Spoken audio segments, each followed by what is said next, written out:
Halo teman-teman, jumpa lagi dengan saya di Ila Nurmi Channel. Sekitar tahun 2022, ada seorang pesulap yang mencoba membuka kedok dari praktek dukun-dukun palsu yang ada di Indonesia. Dengan cara yaitu membuktikan bahwasanya apa yang dilakukan oleh para dukun yang ada di Indonesia itu adalah sebuah trik sulap saja untuk memanipulasi orang yang ada di Indonesia, masyarakat yang ada di Indonesia saja. Dan hasilnya memang apa yang dilakukan oleh para dukun-dukun yang ada di Indonesia itu memang hanya trik sulap saja, sehingga sulap tersebut mendapat ancaman, mendapat tantangan dari berbagai macam dukun-dukun yang ada di Indonesia. Kemudian di akhir tahun 2024 sekitar 19 Oktoberan ada salah satu seorang YouTuber besar yang dimana YouTuber tersebut mencoba membuktikan bahwasanya santet itu tidak ada. Bagaimana caranya? Yaitu dengan cara menantang secara terbuka kepada para dukun-dukun santet untuk menyantet dirinya, untuk membuktikan bahwasannya santet itu ada. Kalau sampai bisa dirinya itu kena santet, itu akan diberi sebuah hadiah yang sangat fantastis sekali, berupa uang miliaran, bahkan sampai mobil Alphardnya pun akan dikasih. Selanjutnya akhir-akhir ini ada sebuah video yang viral yang ada di berbagai macam platform media sosial kita, di YouTube, di TikTok, di FB Pro dan lain sebagainya, yaitu video yang menunjukkan ada dua anak kecil yang dimana anak kecil tersebut juga mencoba membuktikan bahwasanya tempat-tempat angker yang ada di Indonesia itu sebetulnya tidak ada. Tempat-tempat angker yang ada di Indonesia itu hanyalah cerita mitos yang diturunkan secara turun-temurun oleh masyarakat kita. Dua anak kecil itu berusaha membuktikan bahwasanya tempat angker itu tidak ada. Dan yang didatangi oleh kedua anak kecil itu bukan tempat yang kaleng-kaleng, melainkan tempat yang sangat terkenal sekali keangkerannya di Pulau Jawa, yaitu di Kabupaten Banyuwangi. Langsung datang ke sana mencoba membuktikan bahwasanya di sana itu ya biasa saja suasananya. Perasaan angker, perasaan takut itu hanya bersumber dari pribadinya masing-masing. Dan apa yang terjadi? Yang dari pembuktian tersebut memang tidak terbukti adanya tempat angker, karena ya pada waktu anak kecil tersebut main di sana, jalan-jalan di tempat angker tersebut, ya tidak ada apa-apa, tidak ada penampakan sama sekali. Mereka ini kalau kita amati bersama, kenapa membuat video, membuat konten seperti ini, kalau kita amati bersama itu mempunyai tujuan yang sama. Tujuannya yaitu untuk mengedukasi masyarakat Indonesia, yang dimana sebagian besar masyarakat kita memang masih menggunakan logika mistika dalam menyelesaikan segala berbagai macam masalah kehidupan, baik itu penyakit, baik itu kehidupan ekonomi, baik itu kehidupan keluarganya, itu masih banyak sekali yang cara penyelesaiannya itu menggunakan logika mistika. Tapi nyatanya sampai detik ini masyarakat kita sebagian besar itu masih saja menggunakan logika mistika, masih banyak yang menggunakan logika mistika dalam menyelesaikan berbagai macam permasalahannya. Hal ini bisa kita lihat ketika ada suatu budaya yang dibungkus dengan mistik, misalkan bandengan, misalkan jaranan, atau cerita-cerita horor yang berasal dari suku pedalaman Dayak misalkan. Itu masih banyak konten-konten tersebut yang mengikuti, yang mengapresiasi, yang membenarkan apa yang terjadi di lokasi tersebut. Kenapa bisa begitu kira-kira? Kenapa walaupun banyak YouTuber yang berusaha mengedukasi masyarakat kita agar tidak menggunakan logika mistika dalam menyelesaikan berbagai macam masalah, tapi masyarakat kita masih juga banyak yang menggunakan logika mistika sampai detik ini juga. Mari kita bahas.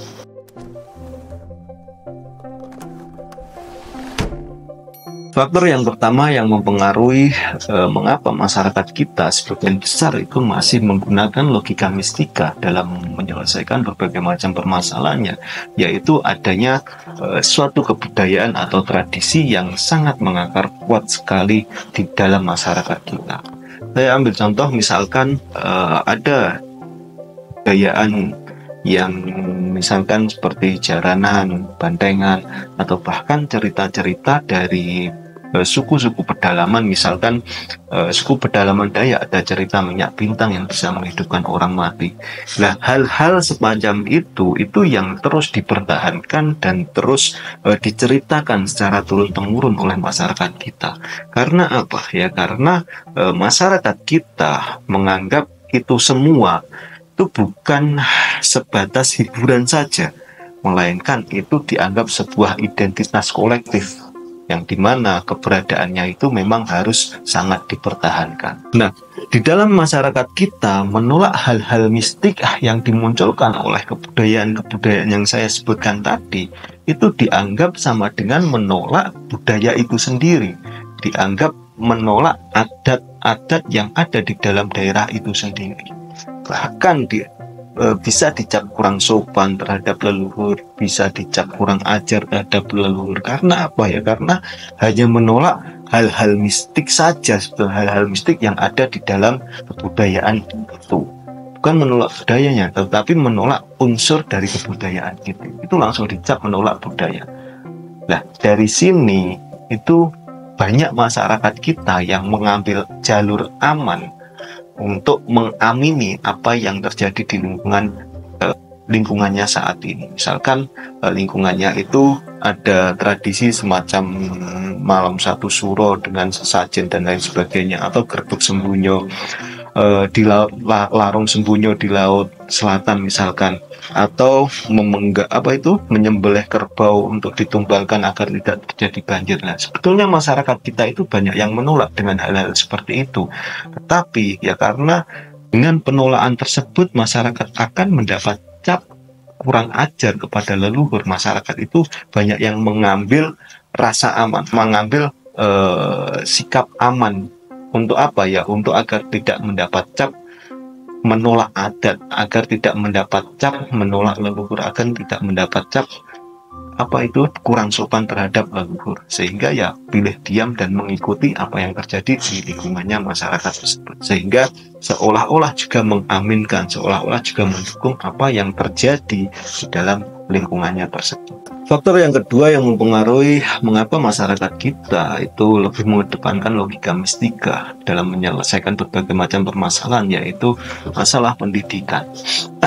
Kalau kita berbicara tentang pendidikan, tentunya kita ketahui semua bahwasanya pendidikan itu tidak hanya diselenggarakan oleh sekolah-sekolah formal. Pendidikan itu ya dimulai dari dalam lingkungan keluarga, lingkungan masyarakat maupun lingkungan sekolah.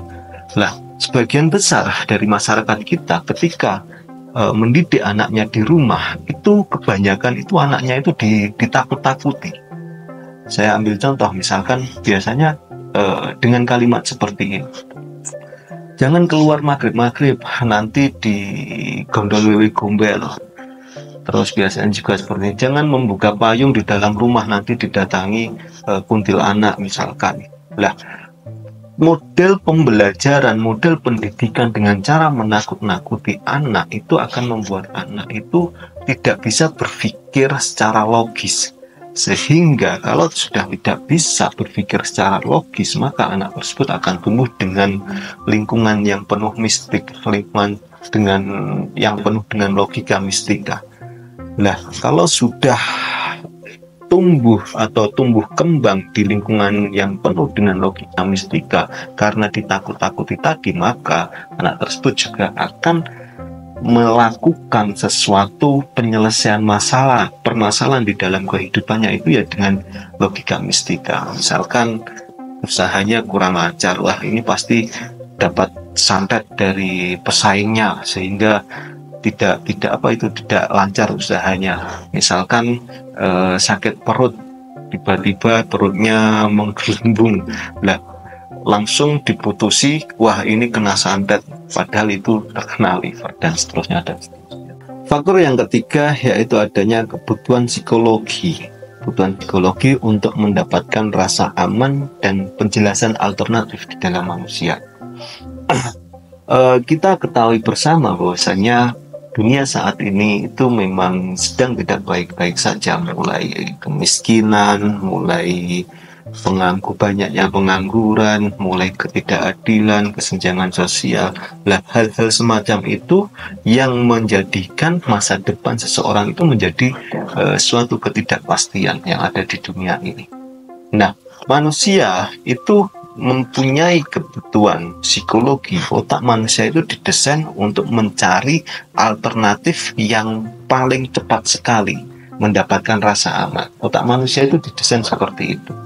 Nah, ketika hal itu terus dipelihara, ketika hal itu tidak dilawan oleh manusia, dicukupi, maka ya yang terjadi, manusia itu akan cenderung mengandalkan logika mistika dalam menyelesaikan segala permasalahan yang menimpa di dalam hidupnya, walaupun permasalahan-permasalahan tersebut sifatnya wujud, misalnya sifatnya wujud ya, seperti kesehatan, seperti ekonomi, yang dimana masalah kesehatan dan ekonomi sebetulnya ada keilmuan-keilmuan, kiat-kiat keilmuan yang bisa menyelesaikan berbagai macam permasalahan tersebut. Tetapi manusia itu kecenderungan otaknya itu tidak mau berpikir lama-lama.